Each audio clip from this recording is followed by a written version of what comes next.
Hello everyone, मैं हूं शिता और आप देख रहे हैं स्टडी कॉमर्स। इस वीडियो में हम डिस्कस करेंगे ईपीआरजी फ्रेमवर्क जो इंटरनेशनल बिजनेस से रिलेटेड है। तो चलिए शुरू करते हैं। ड्यू टू ग्लोबलाइजेशन कंपनीज जो हैं वो इंटरनेशनली आगे बढ़ रही हैं। पूरा वर्ल्ड क्या है, एक मार्केट की तरह है। Whole world is considered as a big market. तो कंपनीज जब इंटरनेशनल जाती हैं तो उन्हें कई तरीके के चैलेंजेस फेस करने पड़ते हैं। तो इनमें से पहला चैलेंज है कंपनी स्ट्रक्चर। अब जो कंपनी का स्ट्रक्चर है वो सेंट्रलाइज्ड होगा या डिसेंट्रलाइज्ड होगा। दैट मीन्स सारे जो ऑपरेशंस हैं उनको कंट्रोल जो है वो होम कंट्री से किया जाएगा या फिर डिसेंट्रलाइज किया जाएगा। इस तरीके की चैलेंजेस या प्रॉब्लम्स देखने को मिलती हैं। दूसरी प्रॉब्लम है आपकी फॉरेन लॉज एंड रेगुलेशंस की। दूसरी कंट्री में बिजनेस किया जाता है तो वहां के जो लॉज हैं, रूल्स हैं, रेगुलेशंस हैं उनको फॉलो करना होता है। जैसे वेरियस टैक्स लॉज हो सकते हैं, एम्प्लॉयमेंट से रिलेटेड रूल्स हो सकते हैं। तो हर कंट्री के जो लॉज हैं, रेगुलेशंस हैं वो क्या होती हैं, डिफरेंट होती हैं। तो ये भी एज अ चैलेंज सामने आता है किसी बिजनेस के जब वो इंटरनेशनली जा रही है। इसके अलावा चैलेंज क्या हो सकता है, कम्युनिकेशन से रिलेटेड हो सकता है। कम्युनिकेशन डिफरेंसेस हो सकते हैं या फिर कल्चरल डिफरेंसेस हो सकते हैं।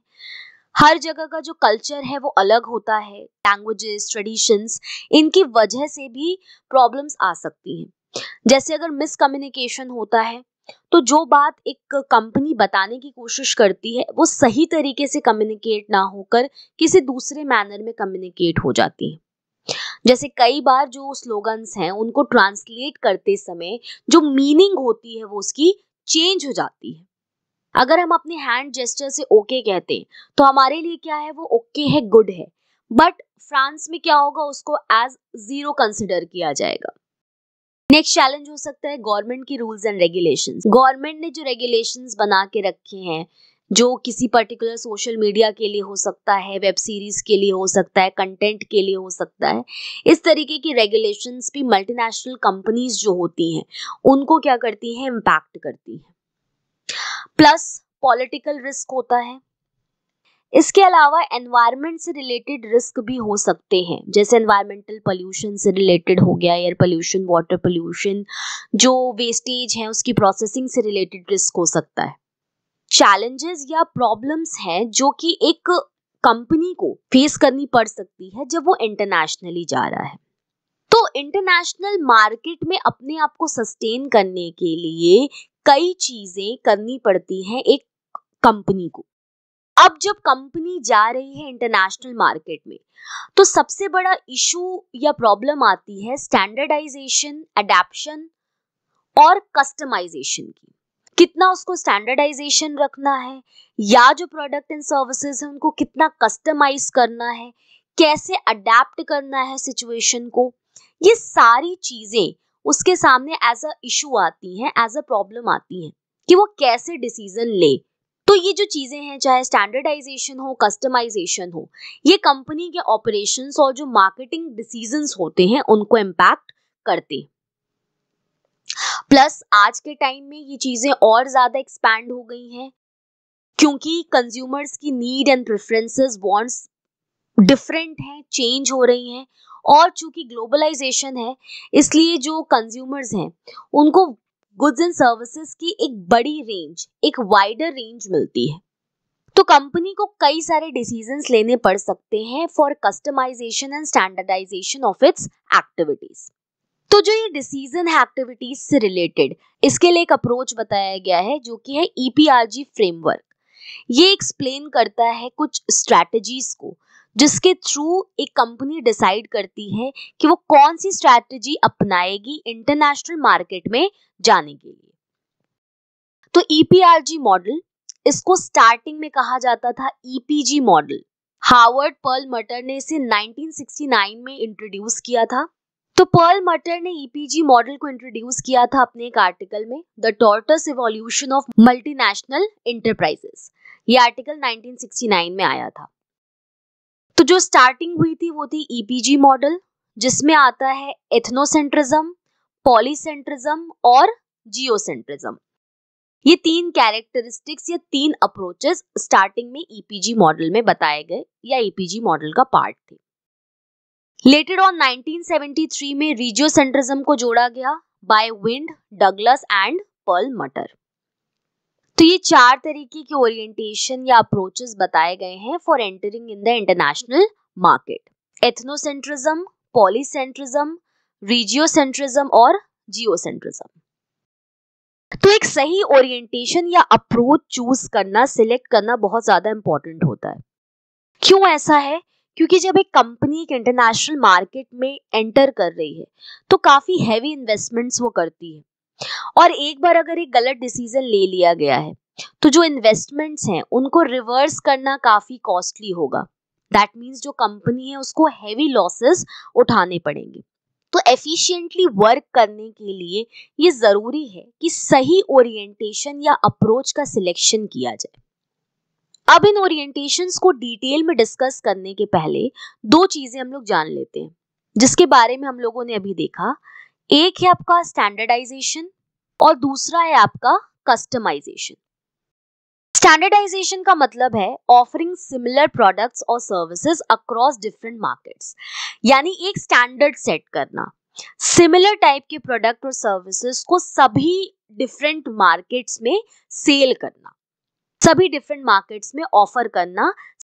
तो कस्टमाइजेशन का मतलब क्या है? मार्केट के हिसाब से जो प्रोडक्ट या सर्विसेज है उनमें चेंज करना। जैसे अगर हम एग्जांपल लें, आप एक पिज्जा खरीदने जा रहे हो, कॉमन स्ट्रक्चर है उस पिज्जा का जो कि क्या कहलाएगा? स्टैंडर्डाइजेशन। तो स्टैंडर्डाइजेशन का मतलब क्या है? एक कॉमन तरीके का पिज्जा है जो सबके लिए अवेलेबल है। दूसरा हमारे पास ऑप्शन होता है कस्टमाइजेशन का। अगर आपको एक्स्ट्रा चीज चाहिए अपने पिज्जा पे, तो ये क्या है? कस्टमाइजेशन है जो डिपेंड करेगा कि एक कस्टमर किस हिसाब से अपने पिज्जा में कुछ एक्स्ट्रा चीजें, कुछ कस्टमाइजेशन चाहता है। तो एक स्टैंडर्ड पिज्जा है जो सभी को ऑफर किया जा रहा है। दूसरा एक कस्टमाइजेशन का ऑप्शन है, जैसे हम एक्स्ट्रा चीज या एक्स्ट्रा टॉपिंग्स ले सकते हैं।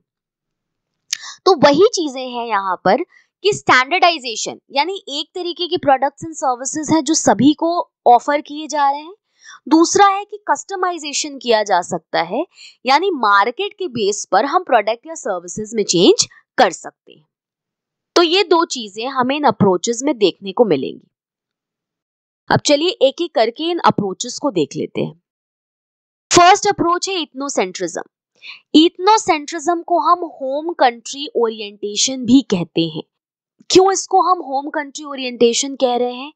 क्योंकि डोमेस्टिकली या होम कंट्री में जिस तरीके से गुड्स एंड सर्विसेज को ऑफर किया जाता है उसी तरीके से अब्रॉड यानी इंटरनेशनली भी उसी तरीके से हम गुड्स एंड सर्विसेज को ऑफर करते हैं। कोई ऑर्गेनाइजेशन अगर इथनोसेंट्रिक अप्रोच को अप्लाई कर रही है, उस केस में वो क्या कर रही है कि होम कंट्री में डोमेस्टिकली वो जिस तरीके से गुड्स एंड सर्विसेज को ऑफर कर रही है, जो वो टेक्निक्स, जो वो स्ट्रैटेजीज यूज कर रही है, सेम स्ट्रैटेजी का वो यूज करती है अब्रॉड में या इंटरनेशनली अपने गुड्स एंड सर्विसेज को सेल करने के लिए। यानी यहाँ पे क्या यूज किया जा रहा है? स्टैंडर्डाइजेशन। कोई भी चेंज नहीं किया जा रहा है बल्कि एक स्टैंडर्डाइजेशन फॉलो किया जा रहा है, ना कि कस्टमाइजेशन। इस केस में बिजनेसेस क्या अज्यूम करते हैं कि जो कंज्यूमर की डिमांड है और मार्केट सिचुएशंस हैं वो क्या है? सेम है इन द ग्लोबल मार्केट। इस रीजन से जो बिजनेसेस इथनोसेंट्रिक स्ट्रैटेजी को यूज करते हैं वो नई मार्केट स्ट्रैटेजी को बनाने के लिए कोई एडिशनल कॉस्ट इंकर नहीं करते हैं, बल्कि जो होम कंट्री में वो स्ट्रैटेजीज को यूज कर रहे हैं उन्हीं स्ट्रैटेजीज को वो अब्रॉड भी यूज करते हैं। एग्जाम्पल इसका देख लेते हैं। इसका एक एग्जाम्पल है निसान कार्स। ये क्या है? एक जापानीज कंपनी है। इसने क्या किया? अपने कार्स को यूएसए में एक्सपोर्ट किया। अब जो जापान है यहाँ पे जो टेम्परेचर है वो क्या रहता है? माइल्ड रहता है। बट यूएस में जो ठंड है वो बहुत ज्यादा रहती है। जो टेम्परेचर रहता है वो क्या रहता है? काफी लो रहता है, कम रहता है, और कई बार हमको स्नोफॉल भी देखने को मिलती है। तो विंटर्स में क्या हो रहा है कि जापान में जो टेम्परेचर है वो माइल्ड है, जबकि जब हम अगर यूएस की बात करें तो यहाँ पर टेम्परेचर काफी कम हो जाता है। जापान में कल्चर है कि जो कार्स होती हैं उसको वो लोग क्या करते हैं, कवर करके रखते। बट यूएस में ऐसी कार कवरिंग का कोई कल्चर नहीं है। तो जो निसान कार थी, इन्होंने क्या सोचा कि यूएस में भी लोग क्या करेंगे कि जब टेम्परेचर डाउन होता है उस केस में वो अपनी कार्स को कवर करके रखेंगे जैसे जापान में रखा जाता है। तो चूंकि यूएस में लोग अपनी कार्स को कवर करके नहीं रखते थे, तो यूएस में क्या हुआ, ठंड की वजह से जब कार को स्टार्ट करने के बाद में कोशिश की गई तो उसमें कई सारी प्रॉब्लम्स देखने को मिली। तो निसान कार ने कौन सा अप्रोच अपनाया था, इथनोसेंट्रिज्म, यानी अपनी कंट्री में जो कल्चर था, जो होम कंट्री में कल्चर था, होम कंट्री में जिस तरीके से वो गुड्स एंड सर्विसेज को सेल करते थे, सेम उन्होंने यूएस मार्केट में भी करने की कोशिश की, या सेम उन्होंने यूएस मार्केट में भी किया। लेकिन इसकी वजह से कुछ प्रॉब्लम्स हुई, तो बाद में निसान कार ने पॉलीसेंट्रिज्म को अपना लिया, पॉलीसेंट्रिज्म को यूज किया। दूसरा, इसके अलावा हम कह सकते हैं, एग्जाम्पल ले सकते हैं, मान लीजिए कि कोई आयुर्वेदिक कंपनी है, आयुर्वेदिक प्रोडक्ट्स बनाती है इंडिया में। वो क्या कर सकती है कि जिस तरीके के प्रोडक्ट्स वो इंडिया में बनाती है, जिस तरीके की कंज्यूमर डिमांड वो समझती है, जो मार्केटिंग स्ट्रैटेजी यूज करती है, वो ग्लोबली भी अगर यूज कर रही है उन्हीं स्ट्रैटेजीज को, तो हम कहेंगे कि वो इथनोसेंट्रिज्म को फॉलो कर रही है। जो लिमिटेशन है इथनोसेंट्रिज्म की वो है cultural short sightedness. That means कि किसी दूसरी कंट्री में जब हम जाते हैं बिजनेस करने के लिए, तो वहां जो कल्चर है, जो कल्चरल डिफरेंसेस हैं, हमको उसको ध्यान में रखने की जरूरत होती है। तो इस तरीके की जो डिफरेंसेस हैं वो इथनोसेंट्रिज्म में फॉलो नहीं होता है, या इथनोसेंट्रिज्म में ध्यान नहीं दिया जाता है। ये माना जाता है कि कॉमन कंज्यूमर डिमांड या कॉमन तरीके का कल्चर दूसरी कंट्री में भी होगा। तो ये किसकी लिमिटेशन है, कल्चरल शॉर्ट साइटेडनेस। और इथनोसेंट्रिज्म की वजह से एक बड़ी प्रॉब्लम हो सकती है कि ऑल टुगेदर किसी फॉरेन प्रोडक्ट को जो कंज्यूमर्स है वो रिजेक्ट कर सकते हैं। नेक्स्ट अप्रोच है पॉलीसेंट्रिज्म।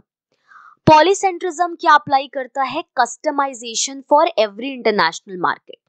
पॉलीसेंट्रिज्म जो स्ट्रैटेजी अपनाने वाली कंपनीज होती हैं वो क्या करती हैं कि इंटरनेशनल मार्केट में जब वो जाती हैं, कंज्यूमर की जो टेस्ट है, प्रेफरेंसेस हैं, कल्चरल एस्पेक्ट्स हैं, कस्टम्स हैं, इन सब को ध्यान में रखते हुए, प्लस जो लोकल मार्केटिंग एनवायरनमेंट है उसको कंसिडर करते हुए कंपनीज प्रोडक्ट एंड सर्विसेज में चेंजेस करती हैं, कस्टमाइजेशन करती हैं।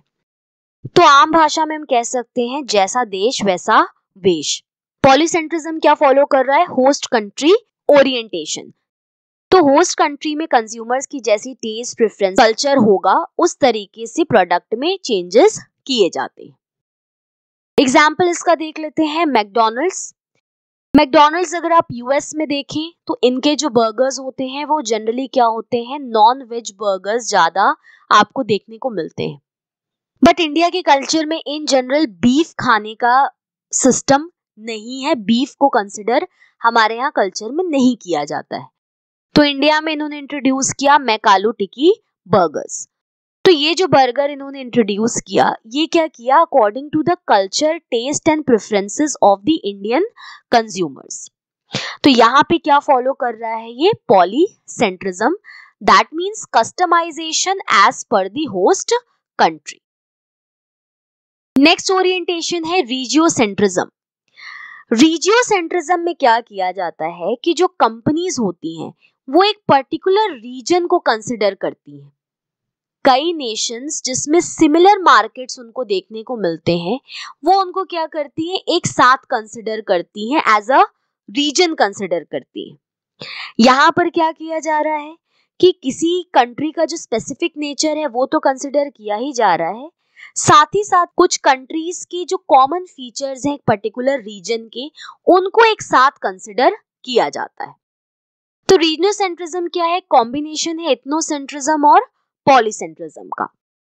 इसमें क्या किया जा रहा है कि जो कंट्रीज हैं जिनमें कॉमन तरीके की मार्केट सिचुएशंस या फीचर्स देखने को मिलते हैं, उनका एक क्लस्टर क्रिएट किया जा रहा है।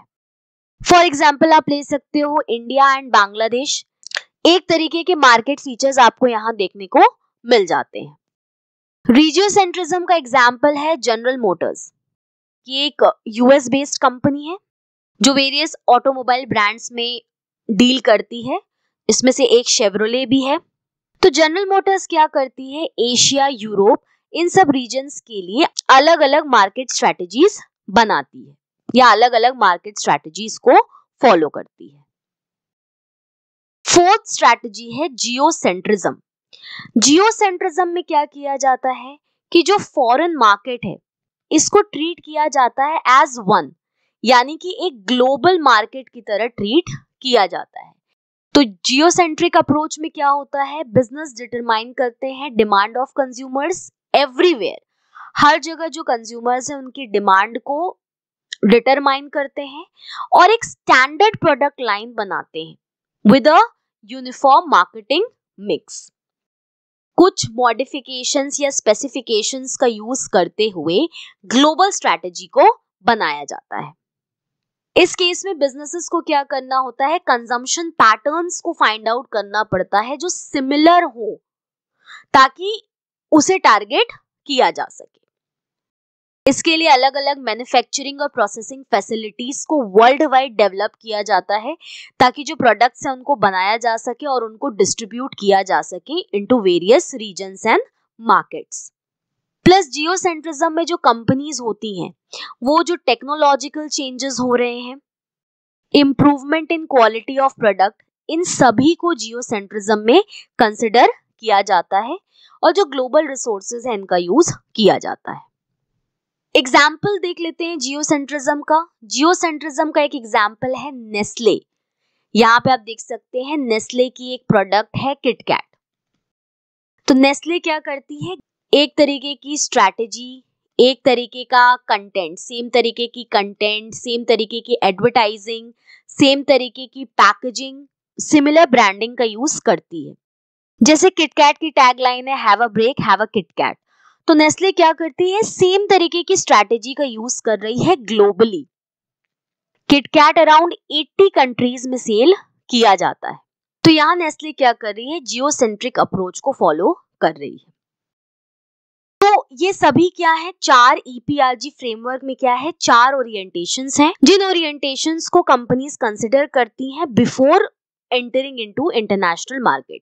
किसी इंटरनेशनल मार्केट में एंटर करने के लिए इन ओरिएंटेशंस में से वो डिसाइड करती हैं कि किस ओरिएंटेशन को वो चूज करेंगी मार्केट में एंटर करने के लिए या और मार्केट में अपने प्रोडक्ट्स को सेल करने के लिए। अब चलिए कुछ क्वेश्चंस देख लेते हैं। ये क्वेश्चन 2020 में नेट के एग्जाम में पूछा गया था। EPRG framework in international business refers to, option है ethno, poly, regio, geo transformations. दूसरा है ethnocentric, polycentric, regiocentric and geocentric orientations. तीसरा है ethics, policies, regulations, guidelines orientation. और चौथा है every person refers global framework. तो इसका आंसर सेकंड होगा, ethnocentric, polycentric, regiocentric and geocentric orientation, ये EPRG फ्रेमवर्क कहलाता है। दूसरा क्वेश्चन है, a company offers its goods and services abroad in the same way that it does domestically, follows which orientation?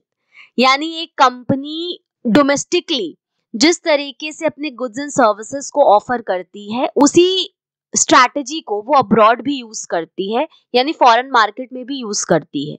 तो ये किस ओरिएंटेशन का पार्ट है? ऑप्शंस हैं पॉलीसेंट्रिक, इथनोसेंट्रिक, जियोसेंट्रिक या नन ऑफ दीज। तो यहाँ पे देखिए सेकंड ऑप्शन करेक्ट होगा, एथनोसेंट्रिक। दैट मींस ये क्या है आपका, होम कंट्री ओरिएंटेशन। अगर आप हमारे लेक्चर्स की फ्री PDF डाउनलोड करना चाहते हैं तो आप हमें टेलीग्राम पर ज्वाइन कर सकते हैं। इससे रिलेटेड इन्फॉर्मेशन आपको डिस्क्रिप्शन बॉक्स में मिल जाएगी या फिर इस QR कोड को स्कैन करके भी आप हमें ज्वाइन कर सकते हैं। तो आज की इस वीडियो में हमने पढ़ा EPRG फ्रेमवर्क। होपफुली ये चीजें आपको समझ में आई होंगी। Thank you.